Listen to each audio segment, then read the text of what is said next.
Nobody knows. Hello, Brain Candy Podcast, episode 849. I gave Sarah quite the fright. Yeah, you just did, because you were like, what are we talking about today? And I was like, whoa, what you're supposed to be prepared on this one. What do you want? I got stuff, but it's going to be a wild episode.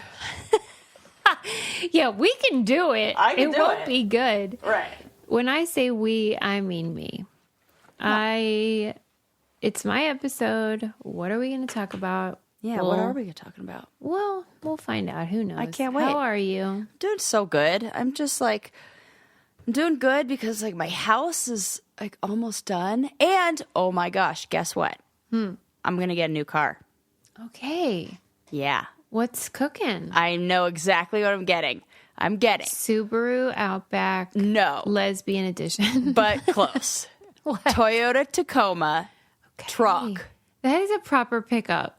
Proper pickup with an extended cab and long bed that's 6 foot 2 with a camper shell on top so that I could camp out in the back. Yeah, baby. Oh my God. For real, you could not pay me to drive that vehicle. I was talking to my brothers about it, and they were like, I was like, is this the right thing to do? Is this because I'll be spending a little more on this car and blah, you know how I love to save and spend $0. And they were like, you've been talking about buying this car for 10 years more. Freaking A, just do it already. Yeah, one that I could camp in the back of, with real, so when I go snowboarding. Real what? A real space and everything. So when I go snowboarding, I can have room to, I can build it out. My brother has this in the back of his truck. It's like a platform, wood platform, and you sleep on a foam mattress on top of it. And then underneath the platform is where you put all of the, your snowboard, and you put all the gear, and you put all the cooking stuff, and then that just slides out. Have you people heard of houses? But that does me no good when I need to beat the crowds and get to the slope so I can be on the fresh pow. Are you serious? You're going to sleep in the parking lot? Absolutely, 100%. I will be sleeping. That is what I want the truck for. So that I was already getting up there super early and sleeping in my car. This is a cry for help. This isn't a cry for help. This is a moment of rejoicing. Listen, I love you. If you're happy, I'm happy. But you're telling me that in that parking lot are other people like you? Oh, yes. What? Yes. Why do you think this is not addiction? Well, it is, but I'm fine with it. It 100% is. Good grief. That's all I think about. I cannot relate, right, but you seem really happy about it. I'm so happy. I'm happy for you. Yeah. This is great for my plan to get you into a new lesbian relationship. Oh, because great. No man is going to want me. A Tacoma? I'm not doing it for the male gaze, that's for sure. Okay. Yeah. Yeah. Or there's a whole community. I might I'm going to meet my people. I'm going to find a group of lesbian car campers. I'm going to go car camping. And they don't all talk like that, obviously. It's what you got to do when you're doing. All right, I have two things to tell you I just thought of. Number one, I wanted to tell you because I knew you'd laugh about, I put it on my Insta story, but it is true. How, my goal to do this one pull-up. Oh, yeah. Wait, one pull-up or push-up? Pull-up. Okay. Oh, my God. That is very hard. Yeah. It's hard. It so hard. Doesn't sound hard. That's Susie, it is very funny. hard. Okay. So that was my goal for this year. Here we are in September, and I keep trying to I go and try to test it, and I'm I'm not there yet, okay? And I was just laughing to myself about how I always say that the heaviest weight at the gym is the front door. Yes. Turns out. Not true. It's actually your body weight. The heaviest weight at the gym is the weight of pressure that women have, number one, to be small and strong, which are in conflict. That is the heaviest weight, Susie. And then also actual weights. Yeah. But for real, like I was just like, when I was like hanging there like this, and I was like, okay, go, just do it. And I was like, okay. Yeah. Continue. What? Is this a pep talk? No. Yeah. Go ahead. It will be. But after you finish, what did Adam say? That he was thinking that it was the old like mind over matter. No. It's mechanics. It's a muscle memory thing. Your muscles have literally never done that. So what are you doing right now to attempt that pull-up? What's your training regimen? I have maintained my subscription to Copilot, so I have a personal trainer, and she knows this is my goal. Yes. So she tailors and I work out every day. I haven't missed a workout in 286 days. Wow, that is amazing. And it shows. And yet. Okay. Here, you need to be doing a very specific exercise. Okay. First of all, I'm going to send you a video by this guy who's like the pull-up, like master guru guy. Okay. So he teaches like these big bodybuilders how to, and he says that you don't try to, well, I know you're going for one, but he shows you how to position. You don't try to like keep going over and over. You do like one explosive one every time. And he shows you how to like get your body in the right position to do that. Because it's a different, you need the understanding of the body alignment because it's different. And you've been using your muscles in a different way than like, think about I think women do like the lift from the ground. You're lifting a child. You're carrying things like that. You're not pulling in that direction I'm never ever. Pulling. So this is a muscle memory thing. So I'm going to send you that video. But what you're going to do is get the bands, those like bands, and you need to be practicing very assisted pull-ups. So you put those bands on that pull-up bar, and you put your foot in the bands. And you are doing it so you're not even, there's no way. So you're learning the motion and the memory of it. Yes. And then you can build up. And then you're scaling. Every time you're just scaling. But you will not do a single one, especially from zero, from the dead hang, without that muscle memory, without that first. That's great advice. Thank you. The bands, you know how you can like wrap it around a pole? Yeah. You like pull it through. And you can do multiple. You do enough so it equals your body weight. And it feels like, whoa, I'm like flying up. And then you take away one, and then you take away one, and then you go down to the smaller size. And next thing you know, you'll be like, oh, that was really easy. Okay. Watch. Well, I'm going to to help you. And my trainer said she adjusted some things, and we're going to work on it. Whatever. I got time. But I tell this story because I just want to encourage people that as long as you're trying, you're not failing. Right. Even if it's December 31st and I still can't do one, I will not absolutely feel like a failure because I haven't missed one day. I'm still working towards it. And like, if I can't get there fast enough, that's all right. That is great advice. And that there's so much, that is, I think, a deeper version of it's not the destination, it's the journey. Sarah taught me this. She taught me that you do not compare yourself to your ideal self. You compare yourself to yesterday. Yes. Susie yesterday was further away from that goal than Susie today. Yes. So it's all right. And it's hilarious. And if I'm going to do a video because it will crack you up of me attempting this, but it's not we can't do it all. Right. And you can't do it all if you don't have the basic breakdown of what that movement is with your body, like putting your body in the right position. That is going to be, it's like watching somebody do a dance move and then you trying to replicate it. And it's like, oh my God, that feels so that does not look the same. You just didn't learn that move yet. You didn't learn the move yet. Easy breezy. We got this. Thanks, Sarah. You can do it by Halloween. Well, and truly the progress that I made too is like not feeling shame about it. Like I genuinely do not.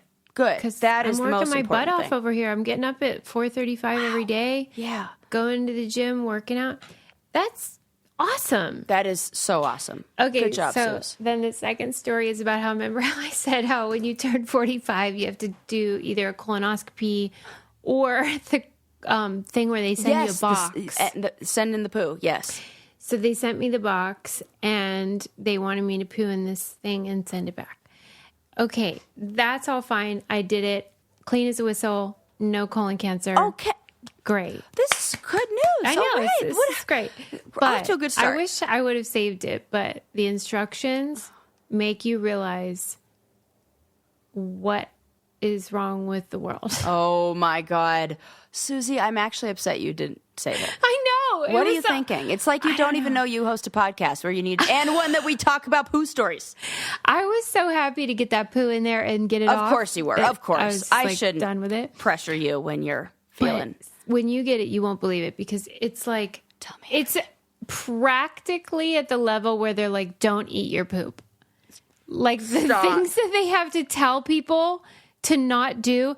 Like so you put this thing like under the toilet seat, but above the water. Yeah, right? yeah. Like plastic you're going to take catcher. a dump in it. Right. And you're sending the whole dump. It's not just like a little sample. You're sending the whole dump. Oh, that is a detail that, oh, God, I would be so aware of what I ate before somebody's... And it does this say... is so important to talk about. I'm so glad right now. Yeah, because they're not like, just get a little sample and put it in this tube. It's like, dump in this bowl... Jesus and then put it in this box and ship it. Frickin' UPS. And UPS is handling so much shit. And they know what's in that box because they get so many of these. Like it's the Cologuard box. Oh my God. And they're like, thanks for the shit. Thanks. Okay. So you poop in this box. What are those boxes made? What? I have questions. Okay. Well, I have answers. So you poop in this box, and it says explicitly, don't put your toilet paper in the bowl. Okay. Well, I think that actually is a fair thing to say. Who's doing that? Dude, I wouldn't do that, but I can see myself wiping it, like instinctively doing it and then being like, fuck it, I'm not getting that out of there. That's in there. They're just going to have to take it with the TP. Late. It's too late. It's in. I could see myself do, or maybe just be what like, I think is obvious is not. I don't know. You know those things where you're like, you've done it a million times and then the first time somebody yes, actually. Yeah. First time somebody tells you to do it different, you hesitate. Yeah, you like do something wrong. Like I could see me that's classic Sarah. I'm going to get a handful of shit is how this story ends. Then you have to take this scooper thing and get a part of the poop and put it in a separate tube. And it's like a chunk of your poop. After you had to do this. Yeah. Or I should say, how long are you going to wait before you go get any samples at the ice cream store? Oh. Uh-huh. Well, now. Okay. It is the same scoop, isn't it? Yeah. I knew it was going to be. It's like that. Yeah. Add a little bit of an angle. It looks like it's twisted around. Yeah, it's small. It's like a little, like a scoop that you'd, You have a little soft serve. Yeah. That's what I'm thinking. Okay, so then you have to pour this solution over the poo to preserve it whilst it's shipping. I get what that is.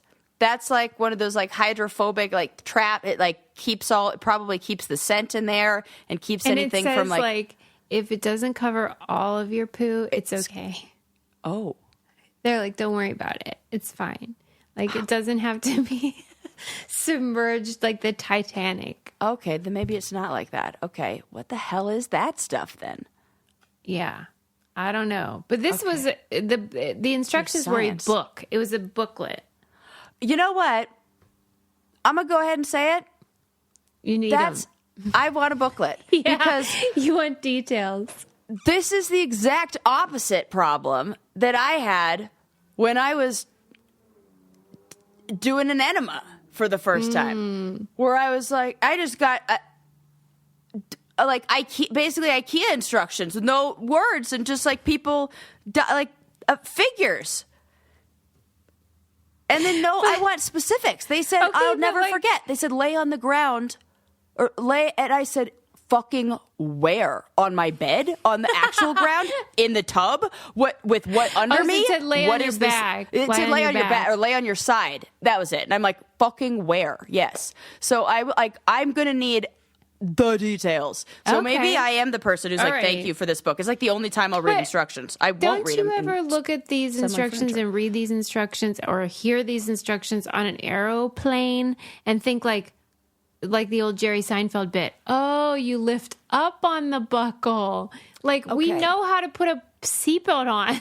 I think I just had a realization that's making me have more empathy for all those situations. And this is terrible because it's actually going to take away some of my cynicism, maybe, that makes it hilarious when we roll our eyes at those instructions. Kind of like I think the thing that's different, I'm like, what's different? Why am I annoyed on an airplane when they do it? And why am I not in those situations? In the bathroom. It's the vulnerability thing. I think that the vulnerability takes away from our ability to act rationally and maybe I don't know. It feels like there's a little bit of that panic. You're like second guessing yourself? Yeah. Where I need help or something. I read through those directions. I mean, I wasn't skipping over anything. I didn't want to fuck up for sure. Because the last thing I need is to have to do this again. Right. There's like that fear, like, oh, I gotta really make sure for this. Like, and maybe that. You are a rule follower. I can see maybe if people are vulnerable on the airplane or feel like have a big fear of flying, that they could get on there if it's their first time ever and like forget and like not know how to use a seatbelt because they're so in their own head and panicky. In the same way, I've definitely done stupid things in those moments when I'm kind of panicky and feeling really vulnerable and like under pressure. So maybe, I don't know. I'm just, Yeah, I think that's a very generous explanation. Yeah. Well, I just think, boy, are these people fucking idiots? That's why I'm a therapist and I am not. But I mean, I would say if I had to do it again, definitely gonna poop in a box. That colonoscopy is brutal, especially the prep the day before. Can't eat. You got to drink the chalk. Oof. And good news. And you got great. That's so great. The good thing is you did it. Thank you. Yeah. That is what matters. Mammograms, colonoscopies. Look at that. On Bite top the bullet, of it. people. Yes. Yeah. I don't want to leave this world. I don't want you to either. Yeah. Anyway, thanks for listening. Another thing that will be shipped, but is so much more delicious, is wild grain bread. Yeah. Because they ship the most luscious, fresh, baked goods, pastries, pastas, desserts, amazingness right to your door. And then whenever you want to eat it, you just bake it right then in like lickety-split, like 20 minutes or whatevs. And then you get like a patisserie in your house. It's the best. I can't tell you how often I fondly think back to the day when I made that shakshuka and ate. I mean, that sounds so good. The whole loaf with of the ciabatta. old bread. Yeah, it was so good.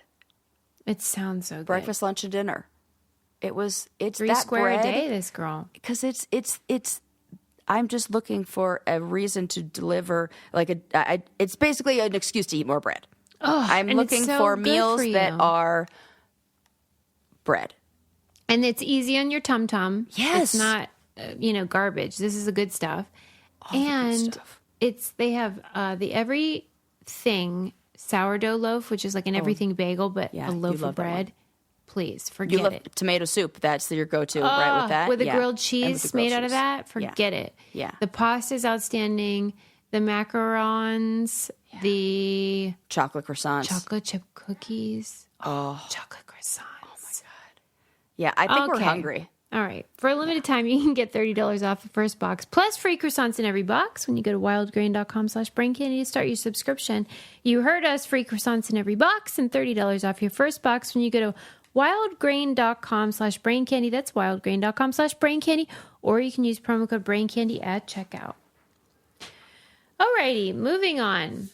Netflix has a new documentary out about one of my favorite topics, Apollo 13. Oh, okay. Have they prompted you to watch it yet? Did they say no, Sarah? not at all. Oh my gosh, that's so rude. They're busy prompting me with the new Outlast. It's kind of like Alone, but not as good. We started that, and I was like, this is for the birds. It is for the birds. Mm-hmm. It's don't feed me that shit when this is the poor man's Alone, and not even. Yeah. It's come trashy. On. It is. Mm-hmm. And the first season was a little better, but this next one, I'm like, nah, you lost me. Yeah, you tell Netflix you would prefer Apollo 13. Okay, yeah, I need to change my. I need to watch Apollo 13, I guess. I just love these guys. Yeah, tell me about it. Well, I talked to you about them before because I had watched a different documentary about them, and then I watched them on Johnny Carson. Yes. From when they got back from space. And I'm so moved by what they represent to me, which is excellence and humility at the same time. Yes. Which is so rare and special. And I love when it's usually science people. It is, because it's not. That's what you don't like about some of the athletes, is that they don't have the humility side of it. Okay. Yeah, but you recognize the excellence. It's easy to get arrogant if you're the best at.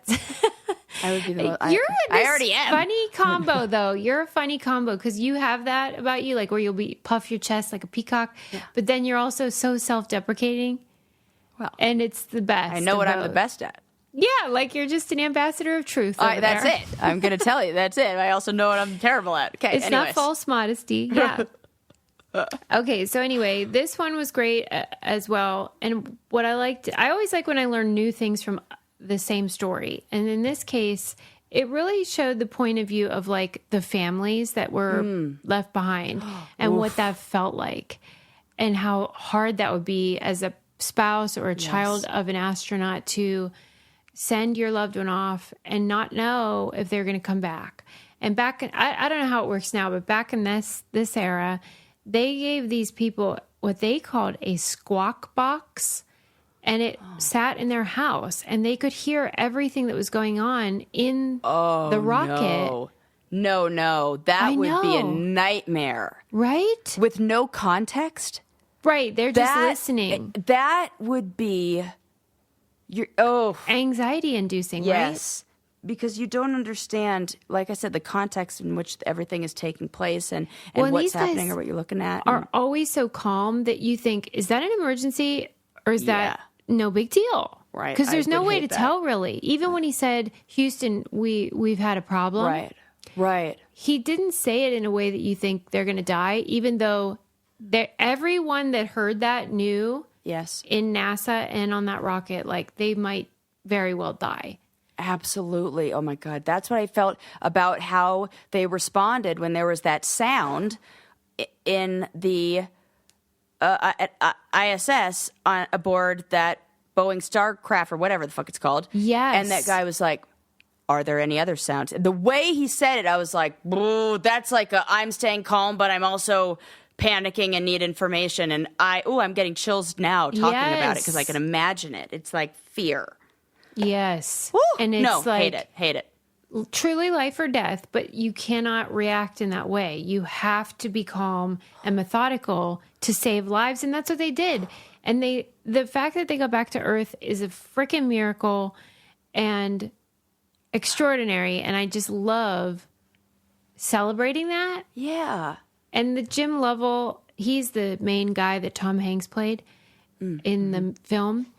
He is class act, just the salt of the earth. And I've tried to get an interview with him, but NASA is ignoring me, which is super rude, NASA. That is something not very many of us can say. He's 97 or something. And I'm just funny. Well, why doesn't he want to talk to me? Hello. But anyway, I really want to celebrate these people. It's but really you know fun. What you could do? You don't have to go through NASA. Does he have any children or grandchildren? He has kids. Okay, because stories about Grandpa, that's who you hit up. Yeah, okay. The grandkids who are probably closer to maybe our age or like a little younger. And then you are like, hey, okay. what do you got? You know, kind of like how celebrity kids are like telling everything. Yeah, right. That's who you hit up. All right. Okay. That's plan B. Yeah. But anyway, you should watch that. It's so great. Yeah. I think it's great when we just celebrate astronauts and all of that, especially when you have these people out there claiming that or trying to think that we're living on a flat earth or something like that. When you have flat earthers, I think it's very important to continue to make documentaries about the people in science who know the answers. Like coordinated global conspiracy that it's round. Right. Could you imagine all these the 97-year-old astronaut. All the lies to come up with. Right. That's what we're going all in on. Right. And spending trillions to keep it under wraps. Did you read about that story about the flight? It was in Asia, and there was like an annoying toddler baby. Yeah, toddler. And like strangers decided to like take the toddler into a bathroom and like teach it a lesson. No. Yeah. Holy crap. They asked the caregiver, hey, I don't know if it was a mom or grandma or whatever, but they were like, hey, can we take this brat and show her who's boss? How old was this kid? I think it was 2. That's too young. That. Yeah. It's too young. It's too young 45. and inappropriate at every age. I'm sorry. I don't know. I could see the situation where mom is okay. Why I say it is like my mom, single mom, 3 kids, neurodivergent children who are just like, it was hard, I'm sure. Oh, yeah. In many ways. And so it's very funny that Lucas is a firefighter because sometimes when she would just get to her like wit's end, she would take us to the police department or fire department and be like, tell them to listen to me. Tell them to stop being crazy. And she would outsource her parenting to the police and the fire department. She'd be like, she wouldn't call them. She would drive us there and be like, I want to outsource my parenting to your mom. She would love that. Oh my God. She would love that. Because she's real good at it if you're any indication and your family. Because, I mean, some days I get it. You feel like I'm out of ideas over here. And I could see that, be like, okay, guys, I'll send you, I have a very funny photo of Jordan and I pretending to be handcuffed. Wait, because the police put them on? I think, I think we were in here. I think you deserved it. I probably, but I'm like all smiles. Lesson. Yeah, like that, so maybe I did it.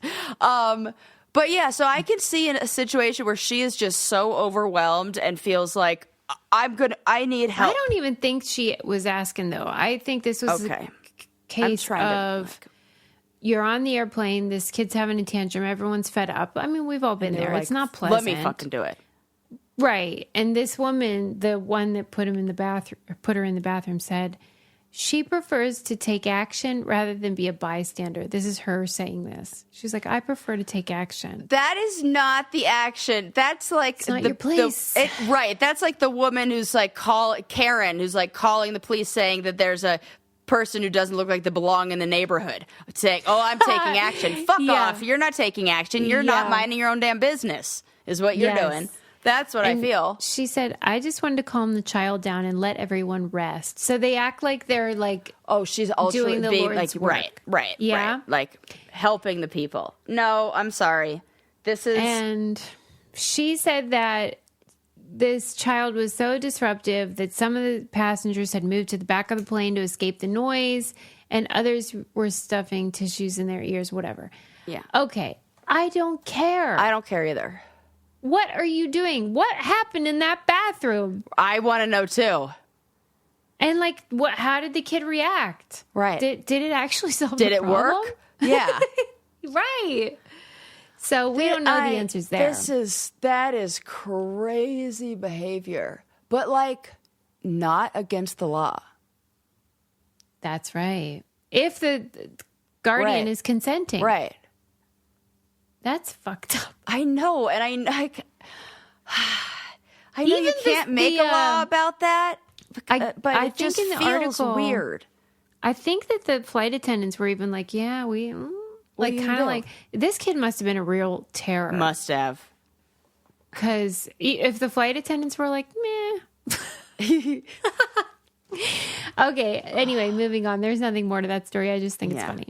Yeah, well, it's not like she went in there and beat the child or something like that. She just, right, well, I don't know. We don't know. We don't know. Because it's, I want to know. All right. The most effective, I had a little girl that I nannied for, and her parents were like, she just destroys every babysitter. Like, they don't last. She drives them out of here, blah, blah, blah. And I was like, oh, I got this. And she would do this thing where, and she was way too old to do this. She was probably like 9 or 10. And she's doing it because it worked, where she would just start to do like a thing, and was like way too old to be doing that. And she did it one time, and I did it right back to her. And I just copied her, and I just kept doing it. And she got so annoyed with me, she never did it ever again, ever. Wow. And I was like, yeah, pretty annoying, huh? You're like the fucking badass Mary Poppins. And it was the best. And I'm still in touch with the mom to this day. And daughter plays water polo and has tattoos. So basically, I... brainwashed. Yeah. I had a positive influence, is what I'm saying. We are also brainwashed about Thrive Cosmetics. Oh, There's my no gosh. turning back. Absolutely. We're in the cult. I'm in the cult. Hello.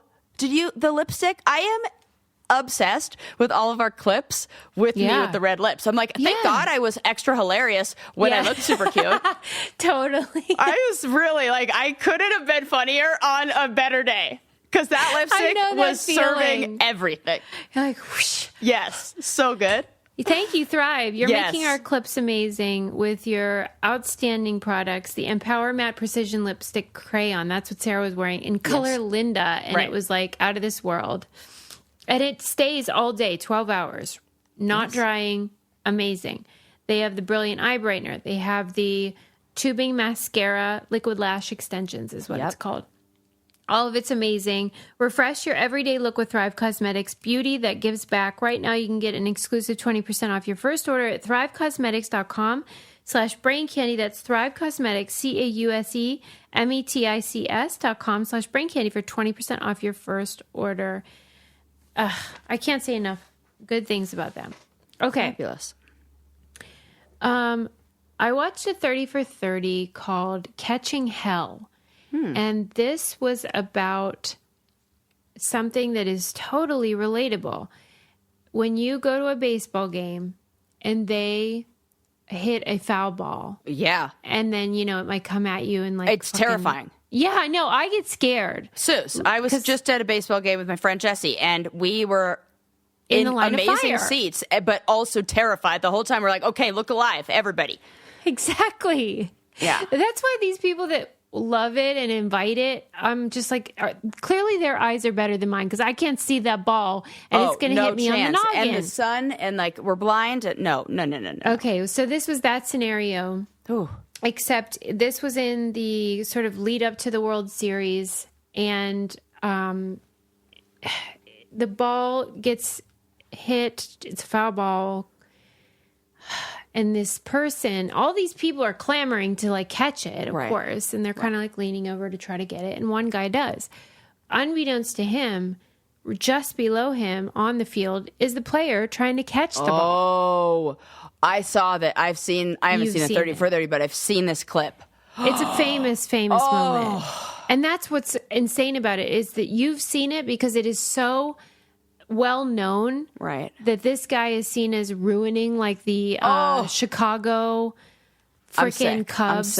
I'm sick. Chances at the World Series. He has been told by millions of people that he ruined, and he's a Cubs fan. He loves them. Okay. Talk about so you've been publicly shamed.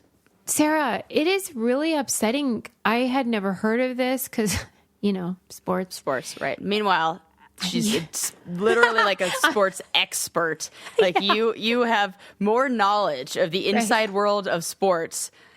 Well, this is why I need somebody to watch sports with me and tell me why to care. Why do I care about this play? That's what documentaries do. Oh, yeah. They're like, you're not going to believe this. This guy's dad died yesterday. And, then I'm into it. Yes. Okay. You want I need the context. Yeah. Okay. So this guy catches this ball that would have probably, changed the game. And he is this meek, regular old, sweet fan of the Cubs, so much so, those weirdos that like go to the games but also listen to like the commentary in their ears. Yeah. He was wearing like Walkman headphones, listening to the commentary whilst becoming the content of that commentary. Oh my God. They start throwing beer on this guy and he's sitting there in his fucking annoying like nerdy turtleneck and like glasses and the headphones like a total dork. Yeah. And they want to murder him. Oh my God. Dude, he should leave. Like, what are you going to do? Okay. Fuck, what are you going to do? So they have to, the Fenway or whatever has to send security. Of course. To get him out of there. He doesn't even really know what the big deal is. Right. Oh my God. And this is so wild. you can hear on the footage people being like, put a shotgun in your mouth. We're going to kill you. You should kill yourself. Like horrible, terrible things. I'm sick over that. Okay. So finally, they have to put him in a disguise to get him out of that park and get him home safe.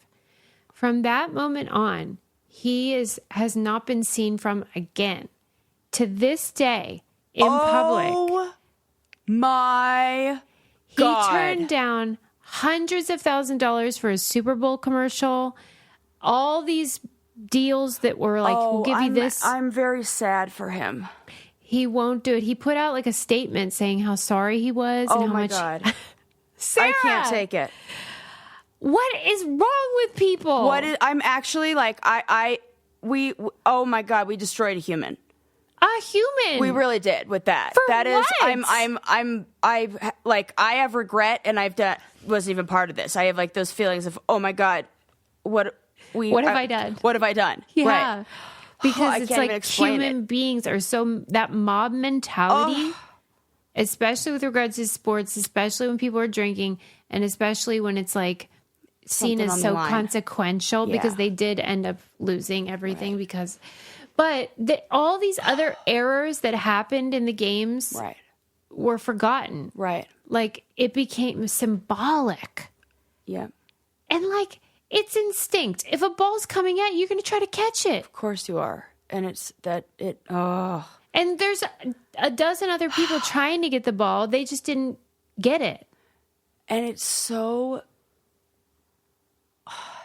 It's like that, what you worry about being like convicted of a crime you didn't commit. Yes, literally, I thought about that. That is what I'm thinking. That is what it's like. This is like not relatable, but also relatable in the feeling of fear about like being scared about this because you can see that literally no harm was meant, especially with his reaction and how like, oh my God. And like, okay, so the word scapegoat is biblical. It comes from the book of Leviticus. It's an actual thing that they did in the Bible. They would pick a goat and then sacrifice it. And they would put all of the sins of people onto this goat.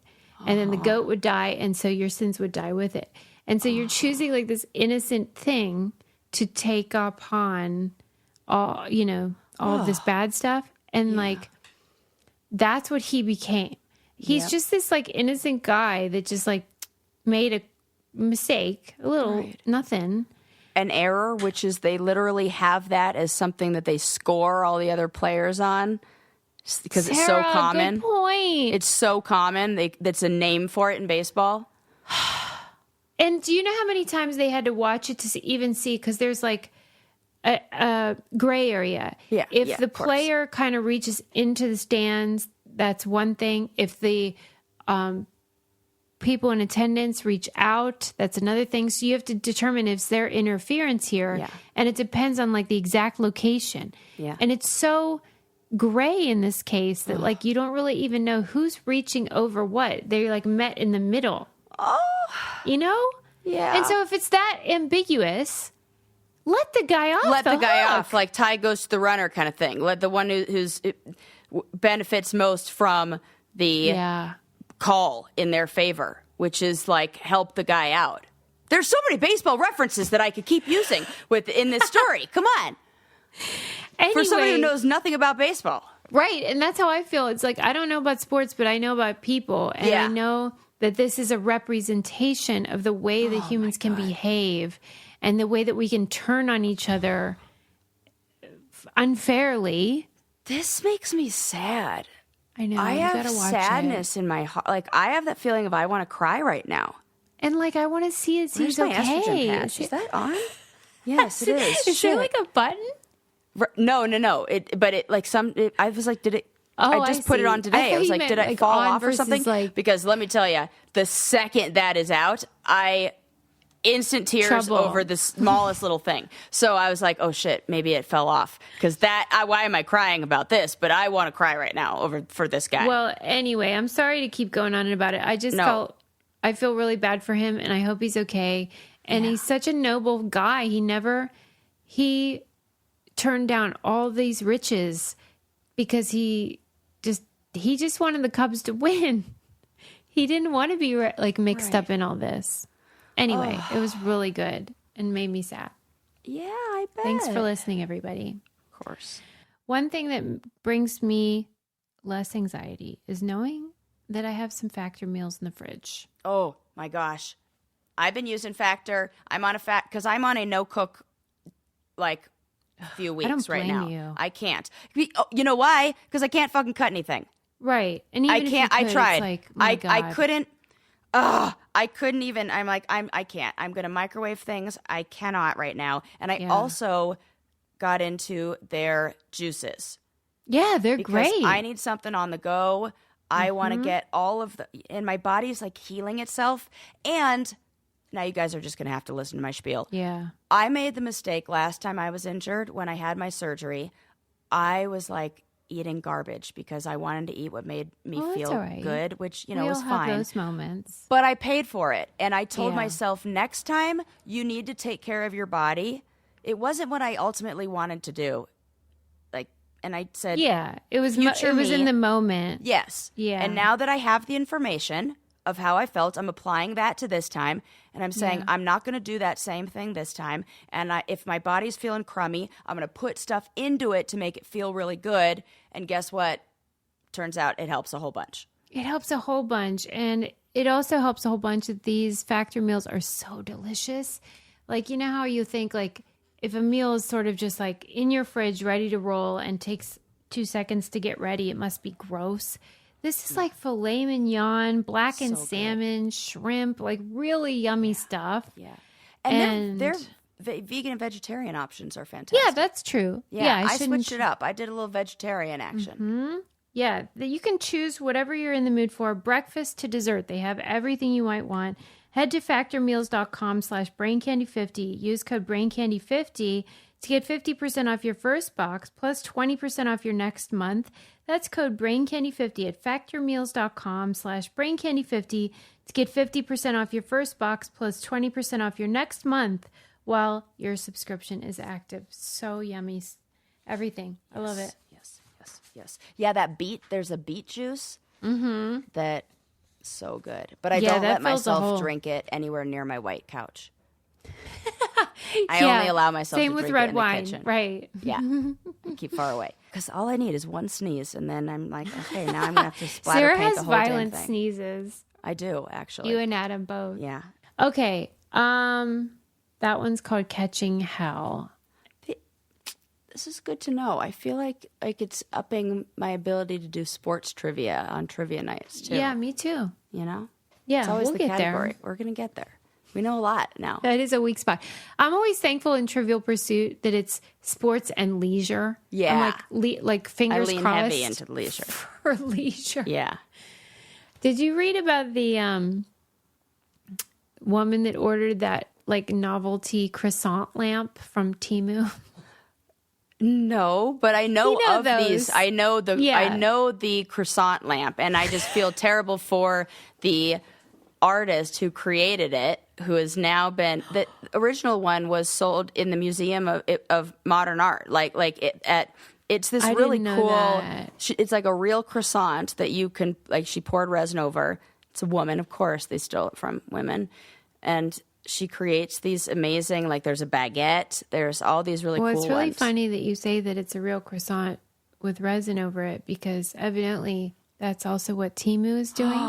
Oh no, they really tried to duplicate it, but there are obviously other steps to the process that she has mastered, and this is why you get an art degree and you do these things, not do them in fast fashion factories. This lady ordered one, and it was like a hot day, and then she came home and all these ants were all over her croissant lamp. No! So she broke it open. She was like, I almost think this is a real croissant. And then she breaks it open. She's like, that looks like a croissant. And then she did the ultimate test. She ate it? She ate it. Oh, no. Why would you do that? There's so many other ways to test things. But that is why, lady. She confirmed it was a real croissant. So if you're buying on Temu, just buyer beware. Just don't. How about that? Just also don't do that. Okay, there was this guy who was in the shower and was doing that thing that men do because they're disgusting, where they like blow crap out of their nose. Oh, yeah. Like, I don't know what is going on. Right. The other day, Lincoln goes, Dada sure takes loud shower. Men are so fucking loud in the shower. What is My dad happening was in like there? that too, and we would always talk about that. We'd be like, what the fuck what is going on in there? But for real, what is going on? Okay, here's my theory. Sarah's got a theory. Right. Okay. Could it be that the steam from the shower loosens up the mucus from mucosal membranes, and then there's the need to clear it out, and they don't know how to make any other noise besides a quiet one when they do that? Or besides a loud one?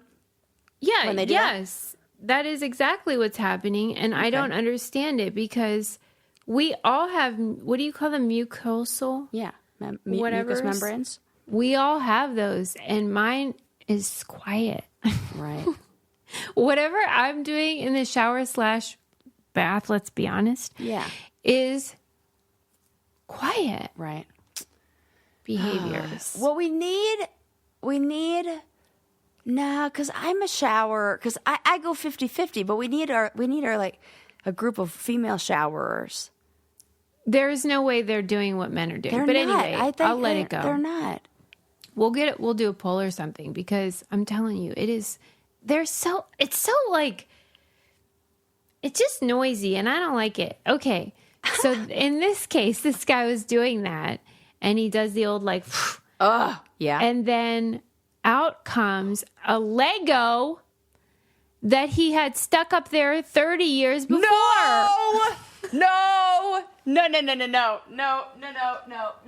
Okay. This makes me wonder what's in my head right now. For real. Susie. Okay. Susie. Mm-hmm. It came flying out, and he was like, what the heck? You wouldn't notice a fucking Lego in your head? He knew that it was in there, and he claims that his mom thought she got it out. Nope. You don't think. I'm sorry. You don't think you got the Lego out. Where's you either the ambiguity did or here? you didn't. And that's one of those things where if it like you thought it went flying under the couch because you pulled too hard, you fucking move the couch and you look and you go find whatever, because you're like, it's not out until I see it. That's like the rule with everything. I got to see the thing to know that. Can't stop picking at my face until something comes out of there. That's like the whole thing. Listen, either his mom lied to him. Yeah, she did. Or she is a moron. Oof. Because there is no mistaking whether you got a Lego out or not. What do you think it is? You think she's a moron? Unless it was broken. Oh, and then this she is got a part of very it. good question. And she got half of it out. And then it's like, And I she think thought, I "Must be got just it. half." But I think I got it is because I'm okay. Okay, but then Also, here's the other question. She might be a moron because then you go to the doctor. yeah. If a child says I stuck something up my nose and you got half of it out, let's assume, be very generous and say it broke and she got half of it, then you go to, there's no situation in 1 million billion years where I would not take that child to the emergency room. And it's not like this took place. If it's 30 years ago, then that child was the same age as like my brothers. That Jordan doing that. We went to the ER. Lucas stuck a piece of a sponge up his nose, and we didn't notice for 3 months. And we only noticed because he started to smell weird, and we couldn't figure out why he smelled so fucking bad. Then we went to the doctor. They stuck a big, huge thing up there, pull it out, and out comes a piece of blue or yellow. I can't remember the color, but sponge, like your kitchen sponge that he had stuck up there that was growing mold and stuff and like growing weird things on it because it was fucking a moldy sponge. Sick. Can you Disgusting. imagine? He says that. Oh my God. He's so excited because he said, "I can finally breathe out of that nostril again." Oh my God. Think of how great his life could have been if he had known this sooner. Like, we should mourn the death of the person that he could have been. Right. If that Lego were not up his fucking nose. I guess I wanted to joke about that kid that broke the Bronze Age jar at the museum. I saw you tag me in this, and I was just like, I can't even read it. Oh, no. Because I hate when they do this. All right. I hate it. And then the museums are like, that is what's crazy. So here's what happened. This little doofus broke this vase from the Bronze Age at a museum. But I hate to victim blame, but really I feel like the public is the victim because we're the ones that don't get to see the darn jar now. The museum are the doofuses who left it out like pretty much in the foyer, like when you go in, like the lobby area. Yeah. Without any partition or anything. What do you think's going to happen? I feel like this is the opposite of the ball catching incident where there was outrage and we're like, whoa, this is a person like with the best intentions, da-da-da. This is like somebody who's being totally careless at like a child, of course, but like parents are not watching. There's a lot of carelessness happening. Yeah. Like, and then we should be outraged at this. We should be like, oh my God, there's destroyed art from the Bronze Age. We're never going to get that back. And meanwhile, we're like, meh, it's fine. And that's what the museum statement sort of was. It was like, easy come, easy go. Do you think it's because a lot of this was the ways that most museum art, everything in there was acquired is questionable and sus to begin with? Like,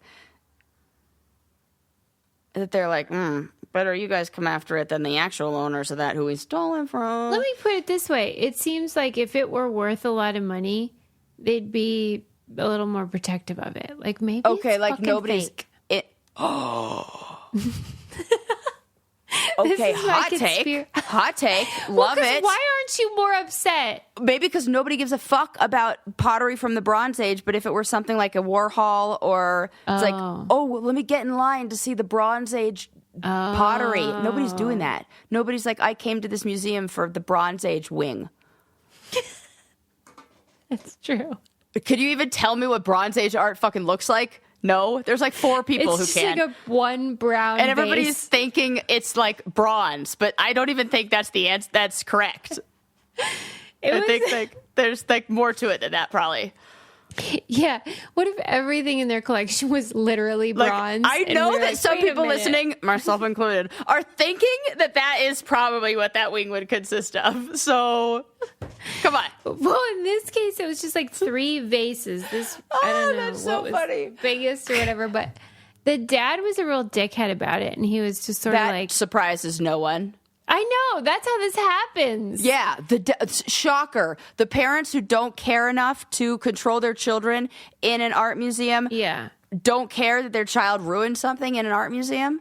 And the no dad respect. was like, when I saw that it was broken and my son was standing right there, I thought, what child did this? Oh, for real.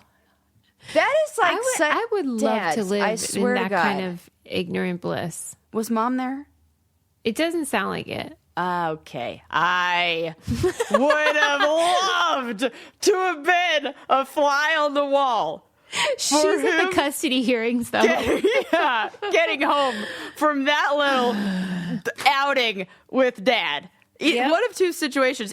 They're married and it's hilarious, going to be hilarious, and or they're divorced, in which case is the only way that a man's taking his kid by himself to the museum. A man that acts like that at museums. I mean, it'd be one thing if he was like, "Oh my God, I can't." His reaction shows you how he feels about museums, right?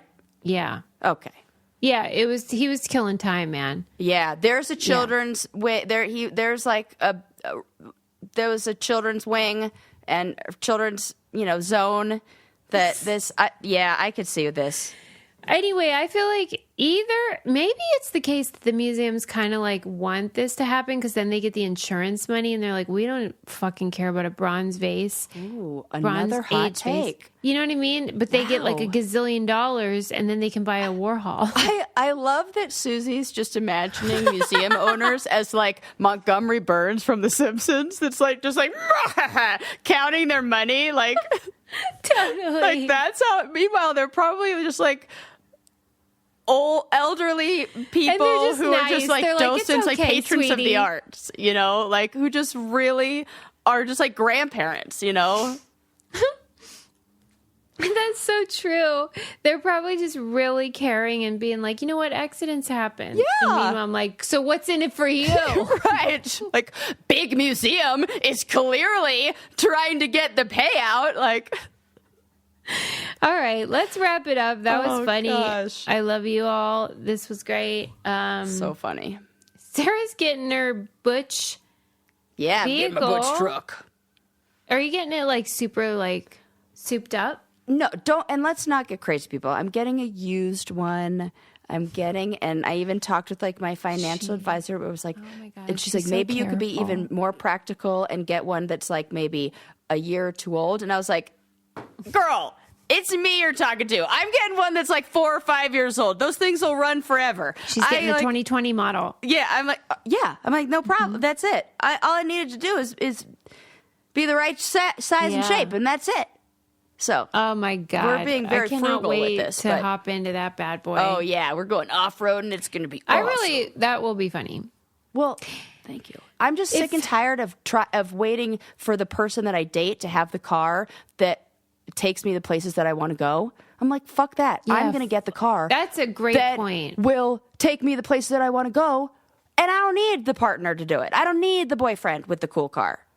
I have the cool car. Absolutely. The Sarah, end. That's why I'm doing that. I love it. I mean it. That's such a good point. Yeah, now Susie's like, get that truck. Yeah, let's do it. Yeah, she's like, powder season, here we go.